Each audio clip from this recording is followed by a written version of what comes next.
وہ چیز کہ جسے ائمہ معصومین علیہم السلام بہت خوشی اور راحت کی چیز قرار دیتے تھے، بہت راحت اور خوشی کی چیز قرار دیتے تھے، تو ہم کیوں نہ اس کو وہی چیز سمجھیں کہ جو ائمہ معصومین علیہم السلام نے قرار دی۔ ایمان اور عمل صالح کے ساتھ یقیناً موت ایک بہترین تحفہ ہے اور ایک بہت ہی راحت پہنچانے والی چیز ہے۔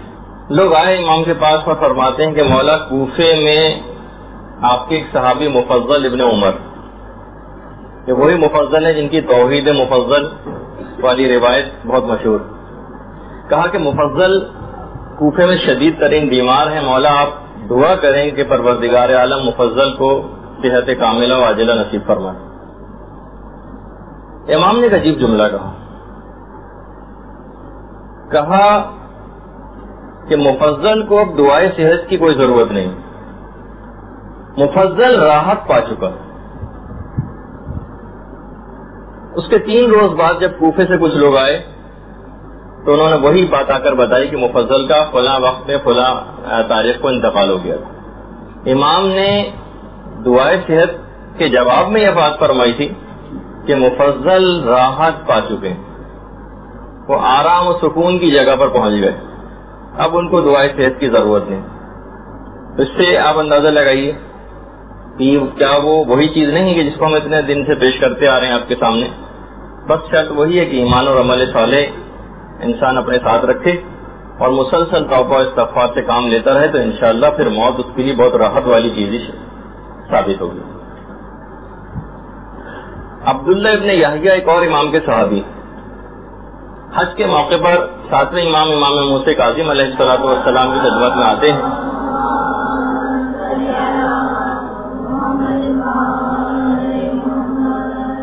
امام نے عبداللہ سے کہا کہ عبداللہ جتنا بھی عمل خیر کرنا چاہو کر لو کیونکہ تمہاری موت قریب ہے۔ عبداللہ ابن یحییٰ رونے لگی۔ امام نے کہا کہ عبداللہ کیوں رو رہے؟ کہا کہ مولا آپ نے مجھے میری موت کی جو خبر سنائی۔ کہا اچھا تو خوشخبری بھی سن لو، تم ہمارے شیعوں میں سے ہو اور خیر پر ہو۔ یعنی اصل بڑی بات یہ نہیں ہے، مثلا عبداللہ یہ بھی کہہ سکتے تھے کہ مولا پھر مجھے طول عمر اور درازی عمر یہ سب آپ میرے لیے اس کی بات کریں، اس کی کوشش کریں، یا پروردگار سے میرے لیے سفارش کریں کہ مجھے موت نہ آئے۔ نہیں، موت تو آنی تھی۔ عبداللہ ابن یحییٰ کو امام نے خوشخبری سنائی کہ اصل چیز یہ ہے کہ تم ہمارے شیعوں میں سے رہو اور تم خیر پر ہو۔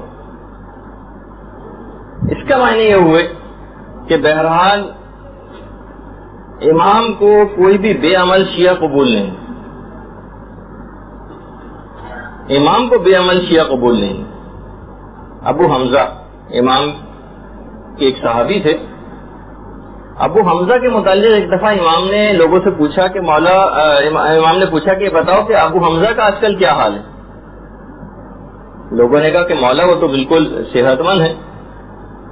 امام نے فرمایا کہ ابو حمزہ کو میرا سلام کہنا اور کہنا فلاں تاریخ تک وہ مرنے کی تیاری کر لے۔ لوگوں نے کہا کہ مولا وہ تو بہت محبت کرنے والے انسان ہیں اور وہ آپ کے شیعوں میں سے بھی ہیں۔ امام نے فرمایا وہ ٹھیک ہے مگر ہمارے پاس ابو حمزہ کے لیے کوئی خیر نہیں۔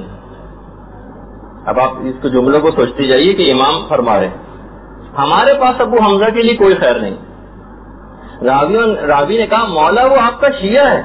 فرمایا ہاں، بشرطے وہ اللہ سے ڈرتا ہو اور گناہوں سے بچتا ہو۔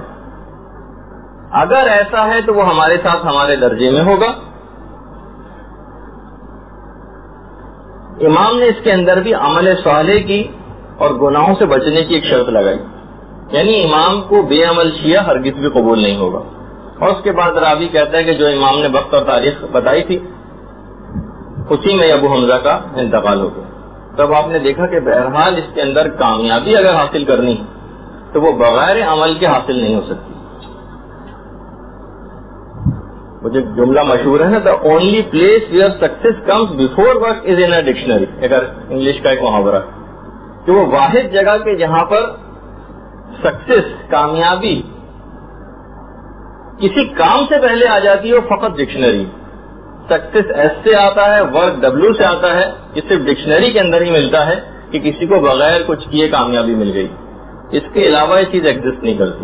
یہی چیز ہمارے دین کے اندر بھی جاری و ساری ہوتی. کوئی بھی شخص اس بات کا اگر دعویٰ کرے کہ وہ فقط صرف اور صرف اپنے عقائد ہی کے اوپر نجات پا جائے گا اور بس اچھے عقائد رکھیں گے اور عمل سے اس کا دور کا واسطہ نہیں ہو رہا ہے, تو اس کے ساتھ وہ تمام مشکلات اور پریشانیاں مرنے کے بعد شروع ہو جائیں گی, جس کا ہم اکثر اپنی گفتگو میں تذکرہ کرتے بھی رہتے ہیں. اور اس کے بعد جب قبر کا مرحلہ شروع ہوگا اس وقت اس کا تذکرہ اور آئے گا. اچھا, اب بہرحال اتنی ضرور بات ہے, وہ جو ہم نے پچھلی دفعہ 2-3 اقسام لوگوں کی بتائی تھی موت کے حوالے سے, کہ موت کو ناپسند کرنا. بہرحال عبادت کے لیے موت کو ناپسند کرنا, اعمال خیر کو زیادہ سے زیادہ انجام دینے کے لیے موت کو ناپسند کرنا, یہ تو کوئی مذموم بات نہیں ہے اور ممدوح, قابل تعریف ہو سکتی.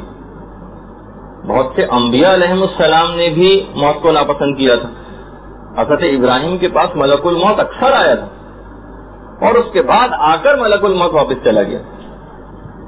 تو پروردگار عالم کی طرف سے ملک الموت کو یہی جواب ملا تھا کہ ابراہیم کو چھوڑ دو کیونکہ وہ میری اور عبادت کرنا چاہتے ہیں.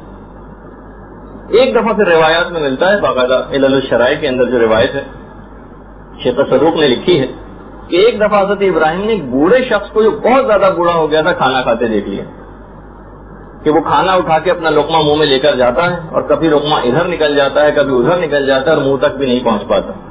تو ایسی زندگی تو ابراہیم کو پسند نہیں تھی کہ بڑھاپے میں اس انداز کی نوبت آ جائے, اور جب زندگی گویا کچرے کوڑے کا ڈھیر اور ایک بوجھ محسوس ہونے لگے اس کے باوجود بھی انسان طول عمر کو حاصل کرے.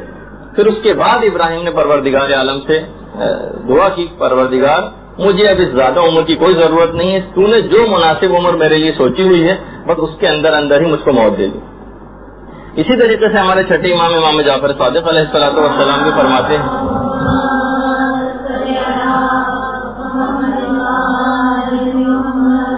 کہ حضرت موسیٰ بھی اسی طریقے سے اپنی موت کو ٹالتے رہے.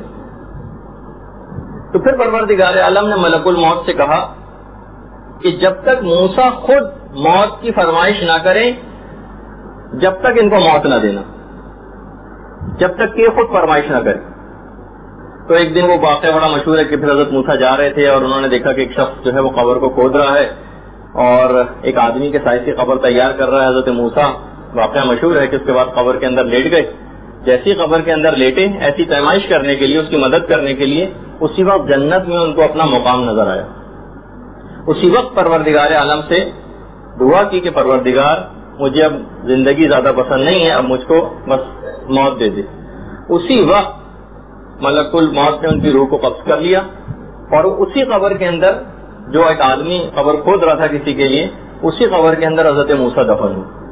پھر امام صادق نے یہ بات بیان فرماتے ہیں کہ وہ آدمی اصل میں ملک الموت تھا کہ جو اس طریقے سے قبر کو کھود رہا تھا. اور بہرحال حضرت موسیٰ اس کے اندر آئے اور پھر جنت میں اپنا مقام نظر آیا اور دعا کی اور اس کے بعد پھر ان کو موت آئی.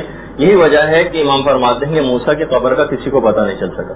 برحمتك يا أرحم الراحمين وصلى الله على محمد وآله الطاهرين.